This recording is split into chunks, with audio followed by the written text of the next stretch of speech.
अब रोपेपछि चाहिँ जेनरली अब त्यसमा चाहिँ अब हामीले के ध्यान दिनुपर्छ, बायोपेस्टिसाइड्स बनाउने, किनकि किराले त अट्याक गर्छ। सो त्यसबाट चाहिँ आफ्नो जुन हार्भेस्ट गर्दा चाहिँ राम्रो फ्रुटहरू, राम्रो तरकारी हामीले हार्भेस्ट गर्न सकोस् भनेर चाहिँ अब त्यसलाई किराबाट बचाउनु पऱ्यो। सो बायोपेस्टिसाइड्स घरमै बनाउने तरिकाहरू। सो यहाँ हेर्न सक्नुहुन्छ, यो चाहिँ हामीले झोलमोल बनाएको छ। यो हामीले रुटहरूमा हाल्ने गर्छ। यो रुटलाई न्युट्रिसन्स पनि हुन्छ, प्लस यसको स्मेलले किराहरू पनि टाढा बस्छ।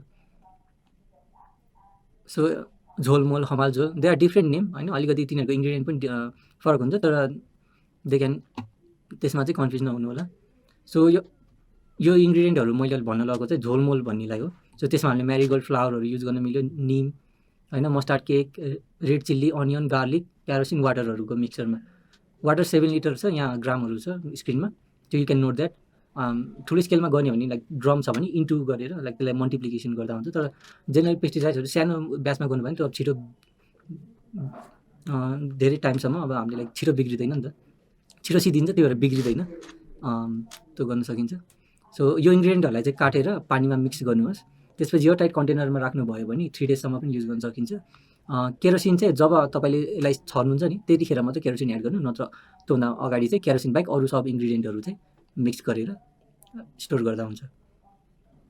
त्यसै गरी स्प्रे गर्नको लागि हामीले निमको पात लिएर त्यसलाई बोइल गर्ने, चिल्ली हाल्ने, अथवा सोपहरू पनि युज गर्न सकिन्छ। सो एउटा चाहिँ निमको पातको मात्रै पेस्ट बनाउँछ, निमको पातलाई उमाल्नु, त्यसलाई छान्नु। सो 10 मिनट्स उमालेपछि छानेर सिल बोतलमा राखेर स्प्रेको लागि युज गर्दा पनि हुन्छ। तपाईँहरूले लसुनहरू पनि युज गर्न सक्नु, लसुनको पात काटेर चिल्ली पनि त्यसमा थप्ने, अनि 10 मिनट्स बोइल गरेर स्टोर गरेर बोतलमा स्टोर गर्नु, जब छरियो तब छर्दा हुन्छ। सो पेस्टिसाइड चाहिँ जेनरली हामीले 15 to 20 डेज अर्लियर नै बनाउँछ, किनकि जब बिरुवा सानो स्टेजमा जब सिडबाट उम्रिन्छ तब किराले अट्याक गर्ने बित्तिकै त्यो छिटो मर्छ कि।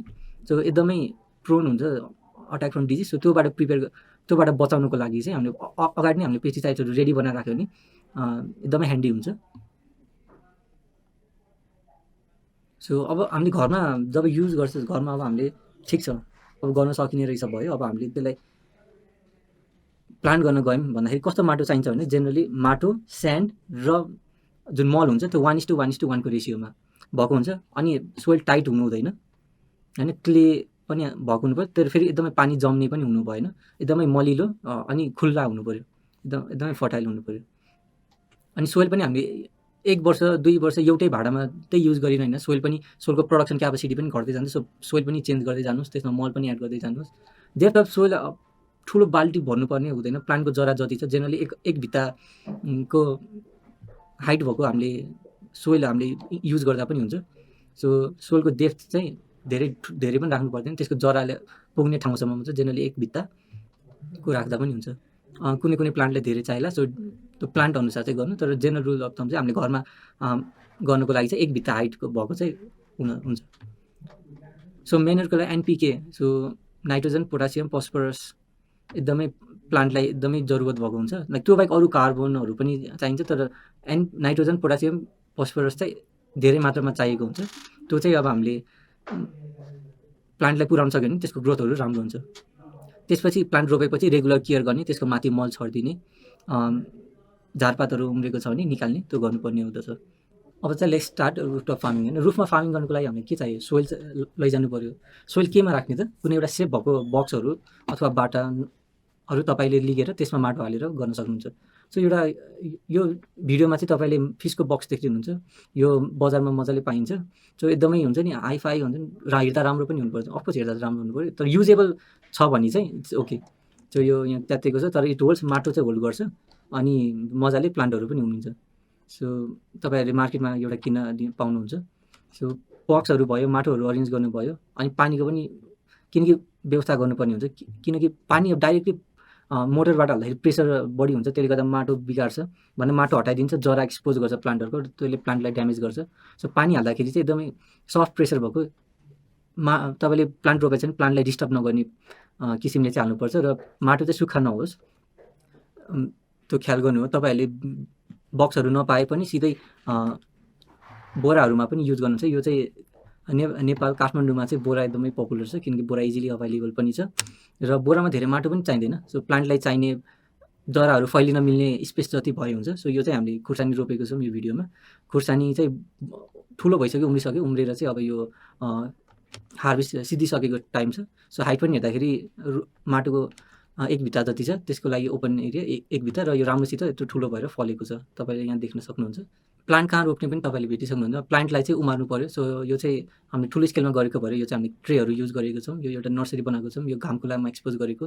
यो बिउहरू चाहिँ हामीले सिधै ट्रेमा राख्यौँ र 1 मन्थ जति चाहिँ यसलाई उमारेर त्यसपछि चाहिँ हामी यसलाई फिल्डमा ट्रान्सप्लान्ट गर्छौँ। घरमा गर्दाखेरि पनि तपाईँहरूले सानो एउटा ट्रे लिएर यो ट्रेमा अलमोस्ट 200 होल्स हुन्छ। सो द्याट मिन्स 200वटा सिडहरू राखेर 200वटा प्लान्ट हुन्छ। यत्रो ठुलो गर्नु पर्दैन। डिफ्रेन्ट टाइप्स अफ सिडहरू लाएर मिक्सचरमा चाहिँ तपाईँले पनि गर्न सक्नुहुन्छ। सो यो चाहिँ भिडियोमा चाहिँ सिडहरू भर्खर उम्रिँदैछ र यता लेफ्ट साइडतिर चाहिँ यो ठुलो भइसकेको यो 1 महिना राखेको छ। यो चाहिँ अब फिल्डमा ट्रान्सप्लान्ट गर्न रेडी छ फिल्डमा। अनि यो चाहिँ हामीले जरासहित यो माटोसँगै उखालेर राख्छौँ। तपाईँसँग ट्रे छैन भने एउटा सानो एरियामा, बाटामा अथवा बक्समा, यदि घरमा खुल्ला एरिया छ नि त्यो एरियामा पनि एउटै ठाउँमा चाहिँ पहिला बिउहरू उमार्ने। त्यो ठुलो नम्बर अफ प्लान्ट्स भएपछि त्यसको 1 महिनापछि चाहिँ त्यो बिउबाट त्यो उम्रिसक्छ अनि त्यसलाई चाहिँ ट्रान्सप्लान्ट गर्ने। अनि तपाईँले ख्याल पनि राख्नुपर्छ कि यो जुन यो झारहरू छ नि यसलाई झिक्ने, किनकि झारले चाहिँ न्युट्रिसन्सहरू लिन्छ, त्यसले गर्दा प्लान्ट अलि लिन होला, पेस्टहरू पनि अट्र्याक्ट गर्छ। सो यसलाई गोडिरहनु पऱ्यो अनि यसको राम्रो केयर पनि गर्नु पऱ्यो। अब ट्रेमा तपाईँले गर्न चाहनुहुन्छ नि, एउटा ट्रे तपाईँले मार्केटबाट मजाले किन्न सक्नुहुन्छ। ट्रेमा चाहिँ कोकोपिट हालिन्छ। कोकोपिट पनि कोकोनटको फाइबर्सहरू हुन्छ त्यसमा, कोकोनटबाटै बनाइएको हुन्छ। अनि यो चाहिँ माटो टाइट हुँदैन, खुकुलो हुन्छ अनि यसमा न्युट्रिसन एड गरेपछि हामीले बिउ रोप्यो भने यो राम्रोसित उम्रिन्छ। सो बिउ रोप्नको लागि चाहिँ एउटा सानो होल बनाउने, हातले पहिला फिल गर्ने, त्यसपछि सानो होल बनाउने अनि आफ्नो बिउहरू खसाउने, एक एकवटा खसाएर अनि त्यहीँको माटोले जेन्टली त्यसलाई पुरिदिने। अनि त्यसलाई चाहिँ अब रेगुलरली वाटर गर्नु पऱ्यो। धेरै सुक्खा नहोस्, धेरै चिसो पनि हुनु पर्दैन। सडन मोइस्चर बसिरहेको छ भने इट्स गुड टु गो। अनि त्यो हेर्नुहोस्, धेरै सुक्खा भयो भने पानी थप्नुहोस् र त्यसलाई पानी दिँदै गर्नुहोस्। अनि 1 महिनामा त हुर्केर त्यसलाई चाहिँ ट्रान्सप्लान्ट, मजाले हेल्दी प्लान्ट चाहिँ हामीले ट्रान्सप्लान्ट गर्न सक्छौँ। यदि तपाईँसँग घरमा थोरै ब्याकयार्ड छ अथवा खुला स्पेस छ भने त्यो रोप्दाखेरि चाहिँ ध्यान दिनुपर्ने कुरा चाहिँ यो चाहिँ एकदम स्मुथ, पानी नजमोस्, घाम परिरहोस्, हावा मजाले खेलोस्, जस्तै यो भिडियोमा हेर्न सक्नुहुन्छ। यदि यसरी तपाईँको ल्यान्ड स्ट्रक्चर मिलेको छैन, पानी जम्यो भने झारहरू उम्रिने, प्लान्ट राम्रोसित नबढ्ने, घाम परेन भने त्यो राम्रोसित खुलेर हुन्छ नि मजाले बढेर आउँदैन। सो यो ल्यान्ड स्ट्रक्चर पनि ध्यान दिनु होला। जस्तै यो भिडियोमा चाहिँ घाम साँझको बेला चाहिँ पर्ने गरेको छ, एकदमै चिसो छ अनि ल्यान्ड स्ट्रक्चर पनि मिलेको छैन। अनि त्यही भएर हेर्नु त झार उम्रेको छ, राम्रोसित प्रोडक्सन पनि भएको छैन। तपाईँहरूले बोरामा पनि गर्न सक्नुभयो र यसलाई चाहिँ घाम पर्ने ठाउँमा चाहिँ राख्नुहोस्।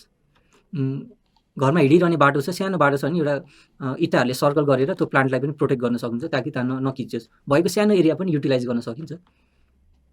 सो यो त पुदिना रोपेको छ। सो यहाँ हेर्नु त अघि नै यदि राम्रोसँग तपाईँले प्लान्टहरूले केयर पाएको छ, न्युट्रिसन पाएको छ भने चाहिँ यो मजाले ग्रो गर्छ। हामीले यसमा कोइलाहरू पनि हालिदिन्छौँ। जाडोमा हामीले आगो ताप्यो अनि बचेको कोइला चाहिँ हामीले एज अ न्युट्रिसन प्लान्टमा युज गरिदिएको छ र यो एकदम राम्रोसित पनि फलेको छ। सो यसरी पानी चाहिँ नजमोस्, पानी जम्यो भने चाहिँ राम्रोसित उम्रिँदैन र घाम पर्ने एरियामा हुनुपर्छ। यो चाहिँ ख्याल राख्नु होला। आई होप सजिलो थियो होला। मैले धेरै डेप्थमा पनि गएन because I don't want to confuse you guys. So एउटा स्टार्ट गर्न मिल्ने एउटा रोड म्याप चाहिँ मैले देखाइदिन सक्यो होला र तपाईँहरू एकदमै स्टार्ट गर्नुहुन्छ भन्ने आशा राख्दछु। हस्, ह्याप्पी फार्मिङ।